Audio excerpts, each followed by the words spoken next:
1 Corintios 15, versículo 12 nos dice: «Pero si se predica de Cristo que resucitó de los muertos, ¿cómo dicen algunos de vosotros que no hay resurrección de muertos? Porque si no hay resurrección de muertos, tampoco Cristo resucitó. Y si Cristo no resucitó, vana es entonces nuestra predicación, vana también vuestra fe. Y somos hallados falsos testigos de Dios porque hemos testificado de Dios que Él resucitó a Jesucristo, al cual no resucitó, si en verdad los muertos no resucitan. Porque si los muertos no resucitan, tampoco Cristo resucitó. Y si Cristo no resucitó, vuestra fe es vana, aún estáis en vuestros pecados. Entonces, también los que durmieron en Cristo perecieron. Si en esta vida solamente esperamos en Cristo, somos los más dignos de conmiseración de todos los hombres. Mas ahora, Cristo ha resucitado de los muertos, primicias de los que durmieron, es hecho». En nuestro último sermón, que fue hace ya bastante más de 3 meses, nos introdujimos en lo que este capítulo de 1 Corintios 15 profundiza, que es la resurrección de los muertos, utilizando el texto de Daniel 12, que dice: «Y muchos de los que duermen en el polvo de la tierra serán despertados, unos para vida eterna y otros para vergüenza y confusión perpetua. Los entendidos resplandecerán como el resplandor del firmamento, y los que enseñan la justicia a la multitud como estrellas a perpetua eternidad». Y lo que estuvimos viendo en relación a esta doctrina de la resurrección fue, en primer lugar, su historia, porque de alguna manera los hombres siempre han tenido problemas con esta doctrina. Ocurrió en Israel mismo con los saduceos. Después vimos la importancia también de esta doctrina. Y es que en este pasaje Pablo comienza hablando del Evangelio, del contenido del Evangelio y de la importancia crítica de esta doctrina que está fundamentada en un hecho histórico, que es la resurrección de Cristo. Eso es lo que se predica, este es uno de los fundamentos del Evangelio, y sin este hecho de la resurrección, el Evangelio no puede ser predicado. El peligro de los corintios no era en este caso un caso práctico, un pecado práctico, sino un pecado más bien de la mente. Y realmente, en muchos sentidos, es más peligroso que los otros. Es más peligroso que todos los otros pecados de los corintios. En los numerosos temas que Pablo aborda en esta epístola, ningún tema lo trata con más solemnidad que este. Y no es que los corintios no tuvieran problemas. Tenían muchos, como podemos leer en los anteriores 14 capítulos. Pero todos estos numerosos y graves problemas anteriores eran solamente solamente, si lo podemos decir entre comillas más bien, el poner la fe en práctica. Pero en este tema lo que están haciendo es desraizar completamente la fe. Los otros asuntos, Pablo los debe corregir como un instructor corrige al alumno para ir por el camino correcto. Hay una separación y se puede ir a derecha o a izquierda y Pablo les tiene que corregir para que tomen el camino correcto. Pero en este tema, Pablo debe coger el volante porque no es que tomen el camino incorrecto en este caso, sino que se van a estampar contra un muro que los matará. Es un asunto bastante más grave que todos los demás, sin restarle gravedad a los otros. De hecho, incluso se podría ver una cierta progresión en los temas que Pablo trata en este libro de Corintios. En cierta manera va de lo más inmediato de resolver a lo más sensible, o de lo más externo a lo más interno, porque empieza primeramente con las divisiones en la iglesia, unos de Pablo, otro de Apolos, etc. Algo externo y palpable, y en este caso también fácil de resolver. Después habla de la disciplina eclesiástica, de algunos pecados en la iglesia de los Corintios, el matrimonio, los sacrificados a los ídolos, el decoro en el culto público como introducción al tema de los dones espirituales, en el cual pasa 3 capítulos enteros hablando de ello. Una cosa que Pablo se tomó su tiempo para hablarles, porque era una cosa bastante personal, bastante íntima y con el que tenía que tener mucho cuidado. Pero algo más íntimo todavía, o más importante, más solemne que este tema, es la doctrina de la resurrección. Porque uno puede morir pensando como un griego que al ser la materia mala entonces no debía acercarse a su mujer, es lo que trata en el capítulo 7. Y moriría realmente este cristiano con una idea equivocada, pero se daría cuenta de su error al primer segundo después de su muerte. O podía usar mal los dones y utilizarlos para alimentar su orgullo. Y si era un cristiano verdadero, al morir, se arrepentiría de ello, vería su error en el cielo. La salvación no está en juego en estos casos. Pero uno no puede negar la resurrección y arrepentirse en el cielo. Más bien, se dará cuenta de ello en el infierno. Y es que en este pasaje Pablo elocuentemente liga la resurrección de los muertos con la resurrección de Cristo. No puede haber una sin la otra, y no puede faltar una y no faltar la otra.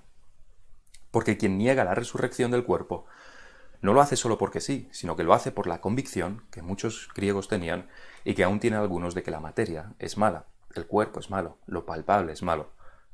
Lo único puro y perfecto es la mente, el alma, decían. Pero si uno cree esto y rechaza la resurrección corporal, la resurrección de la materia, está diciendo que Cristo tampoco resucitó corporalmente.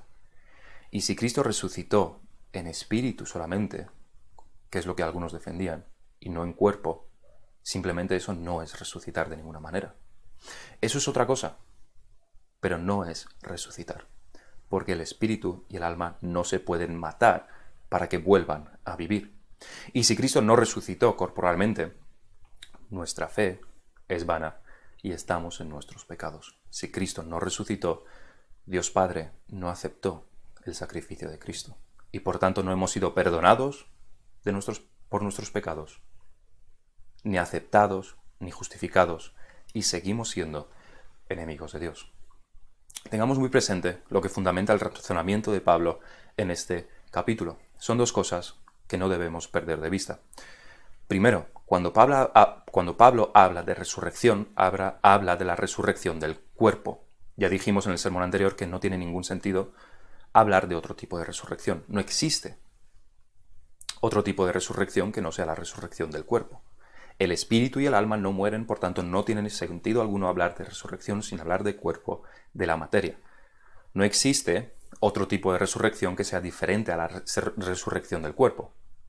De hecho, si queremos dar una más precisa definición de lo que es la resurrección, diríamos que es la unión de nuevo del espíritu y el cuerpo. Espíritu, alma y cuerpo. Así que esto es lo primero. Ese es el primer fundamento de lo que Pablo está exponiendo aquí. El cuerpo, por supuesto, será diferente, será glorificado, no será igual. Pero este es el primer principio y fundamento. Pablo habla de resurrección del cuerpo y no de otra cosa, porque otra cosa no tiene sentido ni cabida. En segundo lugar, el segundo principio es que la resurrección de Cristo y la resurrección de los santos son dos cosas que no pueden ser separadas. Eso es lo que Pablo liga constantemente. Negar la resurrección de los santos es negar la resurrección de Cristo. Negar la resurrección de Cristo es negar la resurrección de los santos. Y no hay más combinaciones posibles. No puedes creer en una y no la otra, ni dejar de creer en una sí, pero en la otra no. O tienes las dos, o no tienes ninguna. Una cosa muy notable de todo este capítulo 15 es también la clara conexión entre un hecho histórico, una doctrina teológica y la aplicación práctica. Pablo dice claramente en el versículo 14, y si Cristo nos resucitó, vana es entonces nuestra predicación, vana es también vuestra fe. En los primeros versículos está más claro todavía. Estamos hablando de la esencia del Evangelio. Es una verdad teológica, esencial como contenido de la fe. Nadie que niegue a Cristo, nadie que niegue que Cristo resucitó de los muertos, es salvo. Esto es parte esencial de la fe, y es por la fe que somos salvos, a través de ella. Pero esta verdad teológica es una verdad histórica. Es un hecho que ocurrió. Esa doctrina no es fruto del pensamiento de los hombres en el sentido negativo, de la invención de los hombres en el sentido negativo, pero tampoco es fruto de la revelación especial de Dios. Es la parte de la revelación natural en la historia, en un tiempo y un lugar concreto. Esta doctrina de la resurrección es simplemente descriptiva. Cristo resucitó de los muertos. Es un hecho histórico. Igual que decir que la Segunda Guerra Mundial terminó en 1945. Es un hecho histórico. La doctrina teológica aquí simplemente comenta lo que ocurrió en la historia. No hay ninguna clase de revelación especial en este caso, ninguna clase de conjetura quizás de los hombres. Nada de eso. Un hecho histórico que es una doctrina. El significado teológico, por supuesto, es mucho más profundo. Y aquí viene la revelación especial. Pero en su esencia, la doctrina es el hecho histórico. La fe cristiana depende de un hecho histórico. Es igual, en este punto, a un hecho histórico. Realmente, igual que la doctrina de la resurrección, de la creación, por ejemplo. Pero no solamente que la doctrina se basa en un hecho, también está muy claro que esta doctrina teológica tiene un impacto real y una aplicación a toda la vida de aquel que la cree. La madurez cristiana se puede definir según dos indicadores que están relacionados.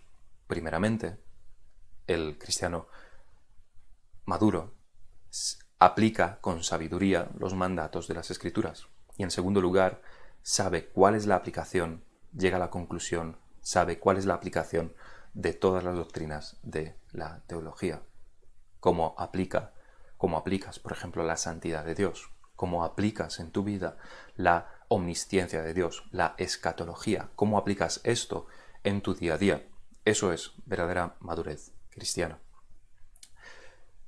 La de la resurrección es una de esas doctrinas para las cuales es bastante fácil ver la aplicación, porque está en la esencia del Evangelio y porque de ellas se derivan otras grandes verdades. Por ejemplo, si tu cuerpo va a resucitar, si estamos hablando de la resurrección, ¿cómo debes tratar tu cuerpo? Si tu cuerpo va a resucitar, ¿puedes adulterar y cometer todas las inmoralidades imaginables? Si tu cuerpo va a resucitar, ¿vas a castigarlo y dañarlo porque crees que es malo en sí mismo? La materia es mala, tu cuerpo es malo y el camino a la santificación es hacerle daño. Estas son cosas que todos podemos entender y no debería haber ninguna duda en cuanto a ellas. Y no mucho más se podría decir sobre esto hoy en día, porque no estamos en los extremos de estas filosofías griegas que sí atacaban a los cristianos de los primeros siglos, aunque estamos en extremos en otras áreas. Pero hay unas cosas más que se destacan de las palabras de Pablo en este texto, que son en relación a la aplicación, en relación a obrar, aplicar, vivir sabiamente a la luz de esta doctrina. Y estas cosas que Pablo destaca se encuentran en los versículos 17 y 19 en particular. Son estos dos versículos en los que profundizaremos en este sermón. El primero de los puntos lo titularemos «Vuestra fe es estéril». Esto es, sin la resurrección, que es el versículo 14 y 17. El segundo punto lo titularemos «Los más dignos de pena», que está en el versículo 19. Vuestra fe es estéril y los más dignos de pena. Primeramente, decíamos la fe estéril. En los versículos 13 y 14 Pablo afirma: «Porque si no hay resurrección de muertos, tampoco Cristo resucitó. Y si Cristo no resucitó, vana es entonces nuestra predicación, vana es también vuestra fe». Pablo repite la misma idea en los versículos 16 y 17, exactamente la misma idea. Porque si los muertos no resucitan, tampoco Cristo resucitó. Y si Cristo no resucitó, vuestra fe es vana, aún estáis en vuestros pecados. Tanto en el versículo 14 como en el 17 afirma que vuestra fe es vana. Y aunque así lo tenemos traducido en la Reina Valera del 60, detrás de esta palabra vana se esconden dos términos diferentes en griego. Se utilizan palabras diferentes en estos dos versículos, que aunque son sinónimos, su significado no es completamente igual. De hecho, la Biblia de las Américas lo traduce en este versículo 17 como vuestra fe es falsa. Lo tenemos como vuestra fe es vana, lo tienen como vuestra fe es falsa. Y en una nota explica que es falsa en cuanto a que no tiene ningún valor. Charles Hodge, lo traduce como estéril. Vuestra fe es estéril, vana, hueca, falsa, sin valor, estéril, sin ningún propósito, sin ningún resultado. Y aunque trataremos la aplicación de esta doctrina, veamos en primer lugar la no aplicación de esta doctrina. Vamos a ver dos no aplicaciones, contraaplicaciones de esta doctrina. Y es que una de las corrientes antirreligiosas y anticristianas y ateas de nuestros tiempos traen como argumento en contra del cristianismo que se utiliza que la fe en Dios o la noción de Dios solamente como un analgésico, que se utiliza solamente para poder pasar con algo de esperanza, un poco mejor, los malos tiempos, las situaciones traumáticas, que sirve para tener algún sentido y poder consolarnos en esta vida. Es decir, acusan al cristianismo en particular de ser una fe solamente terapéutica, para que vivas un poco mejor. Esta tesis de que creer en Dios es simplemente para que tu vida sea un poco más llevadera en la tierra fue el argumento principal de una película ganadora de unos cuantos premios Oscar hace unos años. Mucho se puede argumentar en contra de esta acusación que pretende desmontar la realidad de la fe cristiana, pero nos centraremos simplemente en la relación de esto con lo que Pablo dice en estos versículos. Lo que Pablo afirma aquí es que si no hay resurrección, la fe no tiene sentido, es estéril, no tiene ningún valor. Es decir, la esencia de la fe y de la fe en la resurrección no tiene como propósito principal el traernos beneficios en esta vida. Los ateos dicen que la fe cristiana tiene el propósito de consolarnos aquí. Pablo dice que la fe cristiana tiene un propósito más, el propósito principal más allá de esta vida, y que sin ese propósito del más allá, la fe cristiana no tiene ningún sentido. Lo cual, por supuesto, no significa que en esta vida no tengamos consolación, o que no tengamos un gozo que los demás no tienen.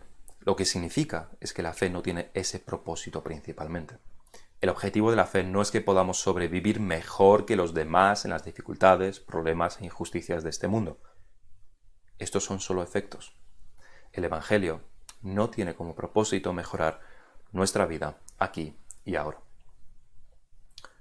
Y esto conduce a otra antiaplicación, otra no aplicación.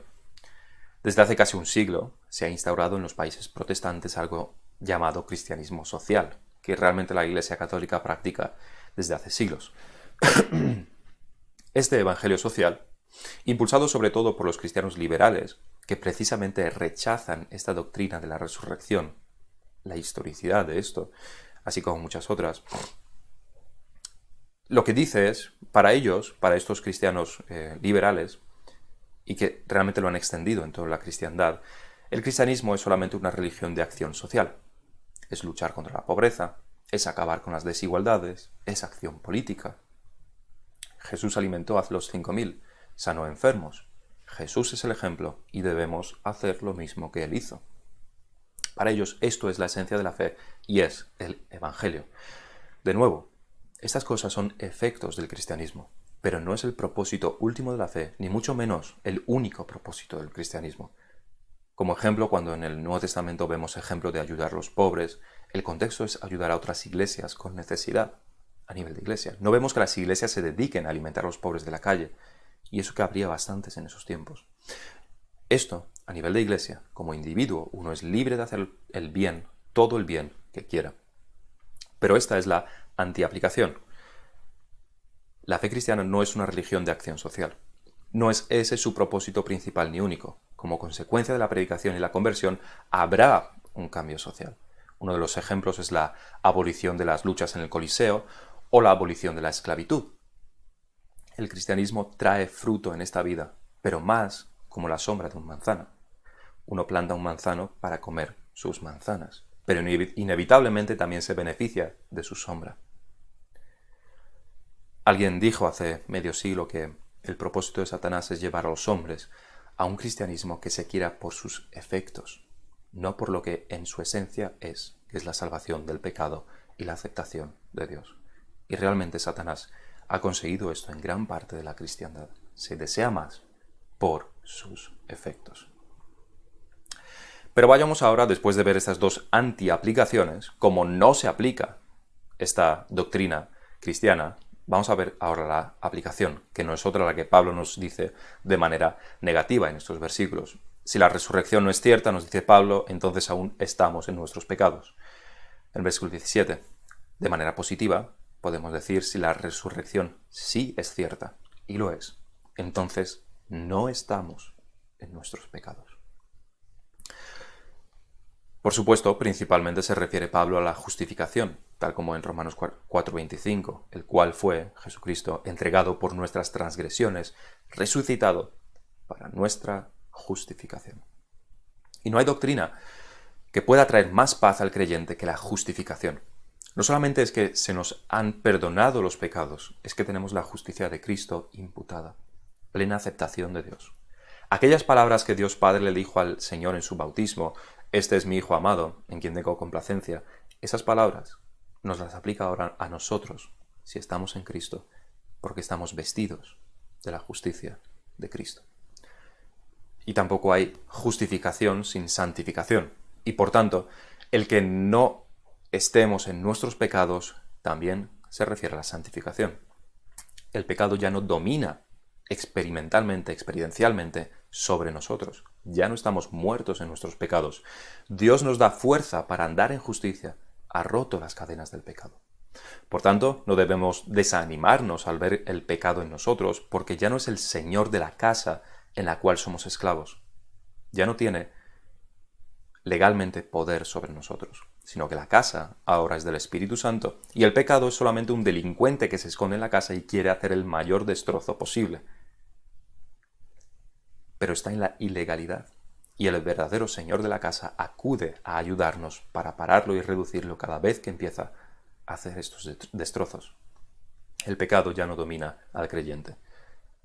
Estos son los beneficios de la resurrección, no una esperanza solamente futura, sino que es una esperanza, no una esperanza solamente futura, sino que es una esperanza para ahora. Nuestra resurrección basada en un hecho histórico con significado teológico, que es la resurrección de Cristo, y que tiene efectos para el creyente en su vida presente. Nuestro segundo punto es los más dignos de pena. Se basa en el versículo 19. Si en esta vida solamente esperamos en Cristo, somos los más dignos de conmiseración de todos los hombres. No hace falta dar demasiadas explicaciones a lo que Pablo quiere decir. La esperanza cristiana es futura. La cosecha, el fruto principal, se verá en la resurrección, no en esta vida, como ya hemos dicho. Esto no es tu mejor vida ahora, que es como algunos cristianos, así llamados cristianos o mal llamados cristianos, la definen. No es tu mejor vida ahora. Y Pablo nos dice que si no hay resurrección debemos ser compadecidos más que cualquier otro, porque nuestra esperanza está puesta solamente en ese gran día en el que el Señor vendrá a recompensar a sus santos. Pero ¿qué quiere decir Pablo? Más exactamente de que de no haber resurrección los cristianos son los más dignos de pena, porque en esta vida no tenemos más calamidades y pruebas y tristezas sobre tristeza. Eso es lo que Pablo quiere decir. ¿Quiere Pablo decir que los cristianos son unos completos desgraciados durante toda su vida sobre la tierra, que andan siempre con la cabeza agachada, estando tristes, llorando? Realmente, la vida de Pablo nos ayudará a comprender sus palabras un poco más. Y me quiero centrar en sus palabras de Filipenses 4, donde dice: he aprendido a contentarme cualquiera que sea mi situación. Estas palabras no las dice un hombre que se siente desgraciado.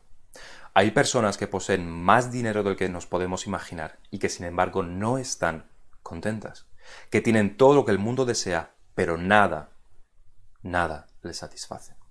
Pero Pablo sí estuvo satisfecho. Estuvo contento cualquiera que fuera su situación. Y eso es más importante que todas las riquezas o todos los placeres o toda la fama que uno pueda querer. Pero al mismo tiempo, cuando Pablo escribió estas palabras, estaba encarcelado. Un encarcelamiento que no hubiera sufrido de no haber abrazado la fe cristiana.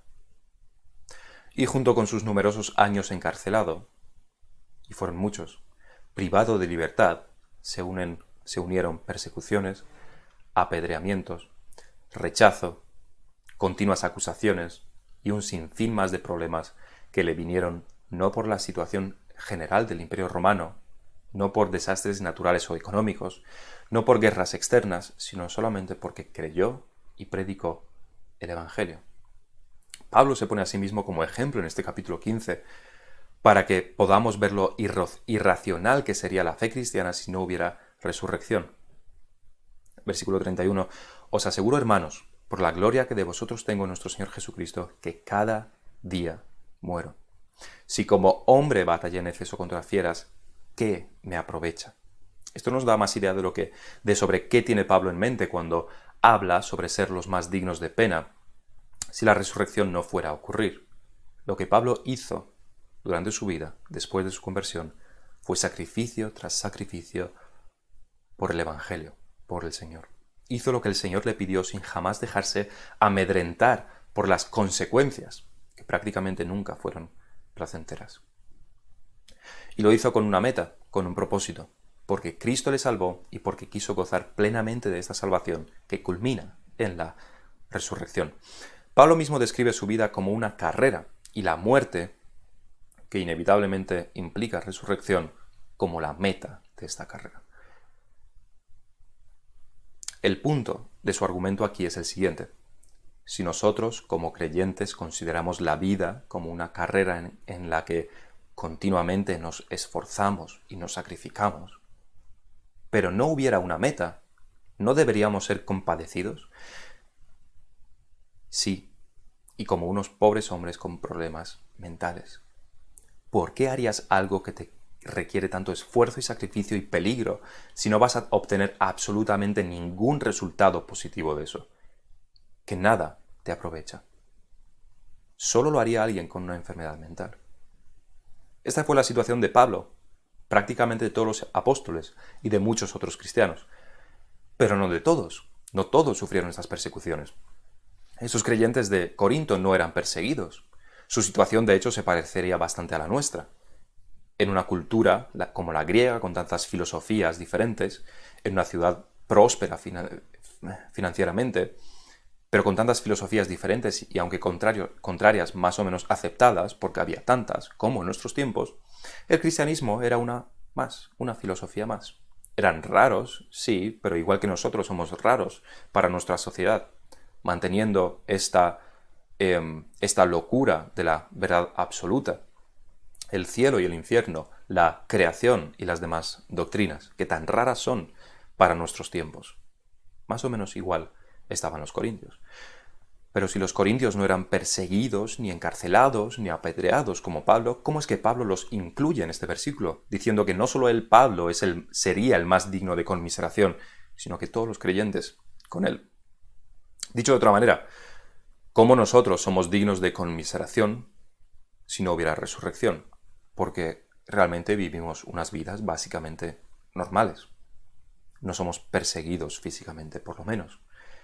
Y escuchamos, y puede que decimos muchas veces en nuestras conversaciones con los no creyentes, que si ellos se equivocan, sufrirán eternamente en el infierno, pero si nosotros nos equivocamos y hay aniquilación total, no hay nada después de la muerte, entonces ninguno pierde. Puede que usemos este argumento, pero Pablo dice que como creyentes sí perdemos, sí seríamos menos que los demás si hubiera esta aniquilación final. Sí saldríamos perdiendo nosotros los creyentes. No tanto como una eternidad en el infierno, pero sí habremos perdido esta vida. Para explicarlo, es importante que recordemos este concepto de autonegación que el Señor demanda de nosotros. Mateo 16, 24. Entonces Jesús dijo a sus discípulos: si alguno quiere venir en pos de mí, niéguese a sí mismo, tome su cruz y sígame. Y Jesús, cuando dijo esto, quiso que estas palabras estuvieran en las Escrituras y que las leyéramos nosotros en el siglo XXI, en Europa o América o donde quiera que estemos. Esto no es que aplique a nosotros simplemente porque no hay persecución.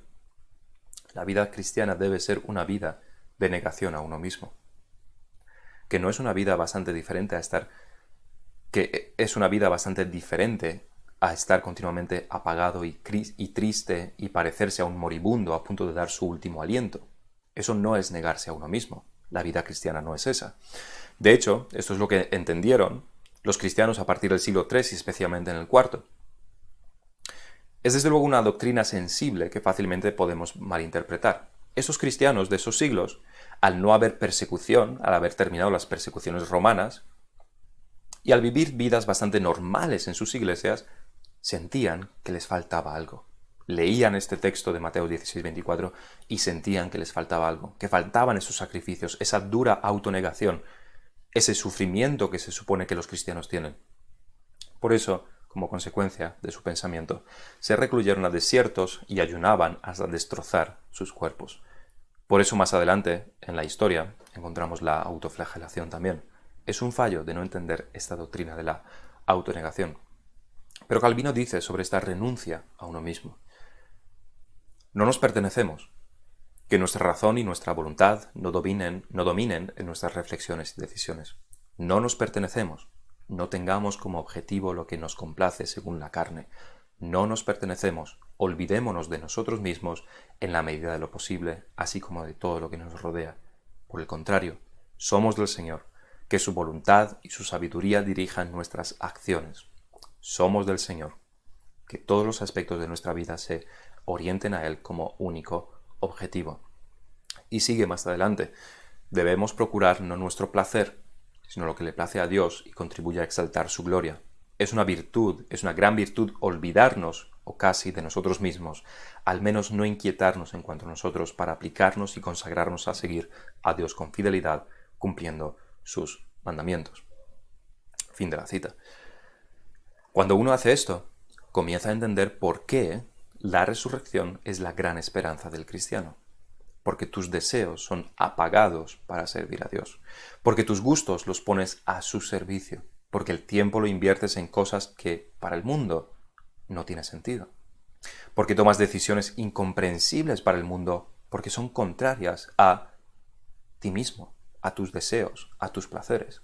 Por ejemplo, uno de los pastores de la iglesia de Trinity de Nueva Jersey adoptó, si no me equivoco, 2 niños, un niño y una niña, y la niña que adoptó era tetrapléjica. Con grandes dificultades, unos padres llevan una tal situación cuando uno de sus hijos nace así. Realmente hay mucho sufrimiento de por medio. Pero los hay entre los no creyentes, así como también, por desgracia, la mayoría abortan estos casos hoy en día. Pero que uno, por su propia voluntad, decida adoptar a una niña tetrapléjica en ese estado, trayéndose tantos problemas y sufrimientos y preocupaciones a uno mismo, eso es algo muy diferente a solamente aceptar lo que nos viene. Eso es negarse a uno mismo y sacrificar bastantes deseos para hacer algo que a Dios agrada y traer, en este caso también, una felicidad a esta niña que no podría haber conocido si no. Pero aún esto, en nuestros días lo podríamos considerar como extraordinario, aunque realmente ojalá fueran más comunes estas situaciones entre los creyentes. Pero en cosas más cotidianas también hacemos estos sacrificios. Como decía, en el uso del tiempo, por ejemplo, en el trabajo que elegimos. ¿Cómo usamos nuestro dinero? Todas estas cosas que el mundo no entiende porque no se puede hacer, porque no se hace en beneficio de uno mismo. No las hacemos para satisfacer nuestros propios deseos. Otra medida escandalosa que hacen los creyentes, eso desde el punto de vista del mundo, aparte de santificar el día del Señor y no usarlo para nuestros hobbies y compras y tareas y películas, es el hecho de someternos a una iglesia que se personifica en el pastor o pastores. Dice el mundo, ¿por qué ibas a someterte a alguien que te controle, que te juzgue, que te critique? ¿No eres ya un adulto? ¿Qué ganas hay de pasarlo mal y no poder hacer lo que tú quieras y darle cuentas a otro? ¿No eres ya un adulto? Es este tipo de decisiones, muchas de las cuales debemos tomar cada día, que hacen de los cristianos ser dignos de ser compadecidos por el mundo si no hubiera resurrección, si no hubiera nada después de la muerte. Porque solo tenemos una vida, y si no la usamos para satisfacer nuestros deseos, si no hacemos lo que nos gusta, ¿qué hemos hecho?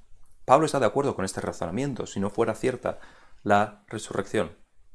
Y podemos encontrar muchos ejemplos de esta autonegación en las Escrituras, pero quisiera traer solamente uno de ellos aquí.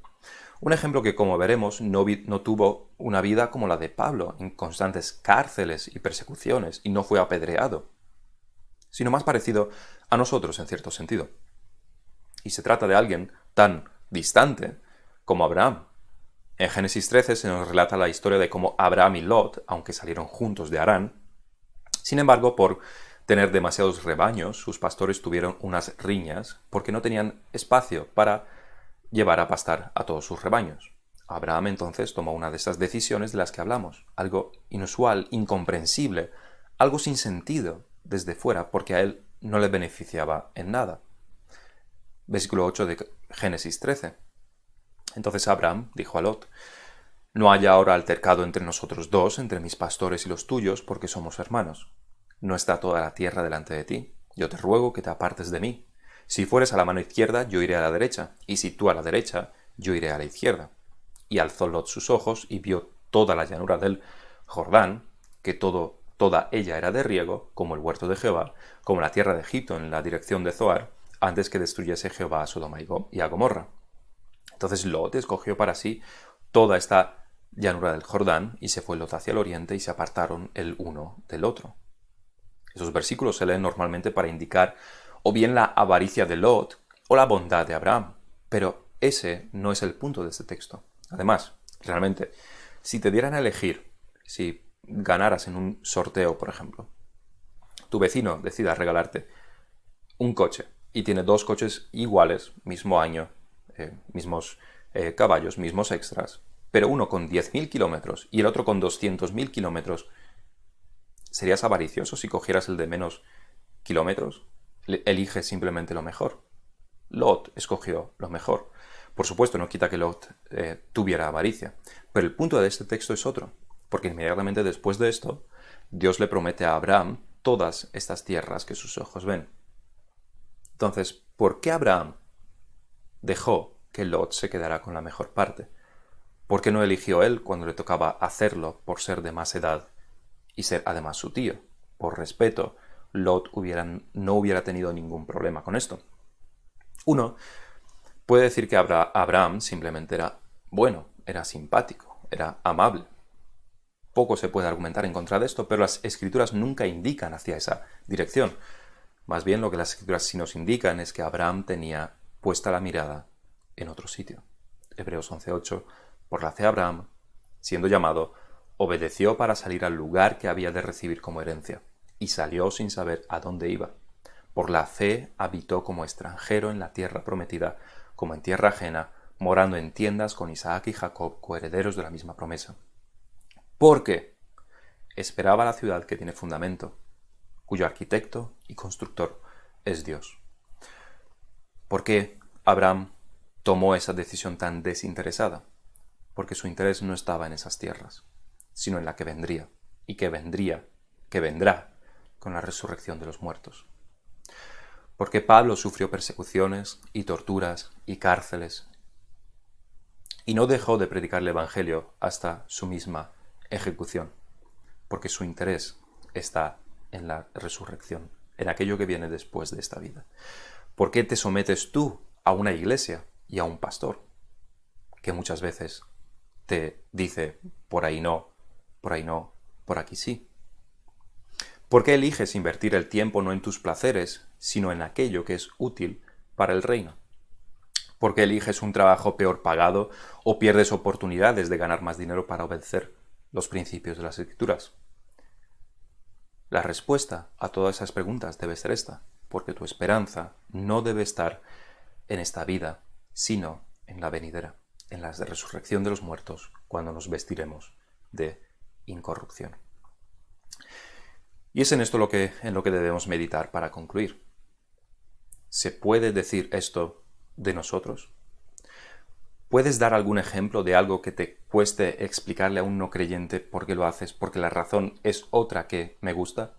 Si le preguntamos a un no creyente sobre todas sus acciones, sobre todo lo que hace y lo que deja de hacer, la respuesta será porque me gusta, esto es lo que a mí me atrae, esto es lo que a mí me da placer. Nuestra respuesta debe ser otra para todo lo que hacemos. ¿Cuántos ejemplos tienes de estas cosas que sacrificas? No por tus gustos, no por tus placeres, sino porque Dios te lo pide. ¿Cuántas cosas haces o has dejado de hacer por tu fe, por querer obedecer a Dios? Y realmente si no hay nada, no hay fe. Si hay pocas cosas, debes examinarte. Pero si puedes ver y puedes constatar que tu vida es guiada por estos principios de las Escrituras que poco sentido puede tener para los impíos, podrás entonces decir con Pablo, y este debe ser el objetivo de todos nosotros, poder decir con Pablo lo siguiente, pero esto es solamente después de tener la verdadera fe y después de estar practicando esta verdadera fe. Versículo 55, ¿dónde está, oh muerte, tu aguijón? Eso es lo que todo cristiano se debe preguntar. ¿Dónde está, oh muerte, tu aguijón? ¿Dónde, oh sepulcro, tu victoria? Ya que el aguijón de la muerte es el pecado y el poder del pecado la ley. Mas gracias sean dadas a Dios que nos da la victoria por medio de nuestro Señor Jesucristo. Y termina Pablo este capítulo diciendo: así que, hermanos míos amados, estad firmes y constantes, creciendo en la obra del Señor siempre, sabiendo que vuestro trabajo en el Señor no es en vano, porque el Señor recompensará a los suyos en ese gran día cuando el Señor Jesucristo vendrá para recoger a su pueblo. Vamos a terminar en oración.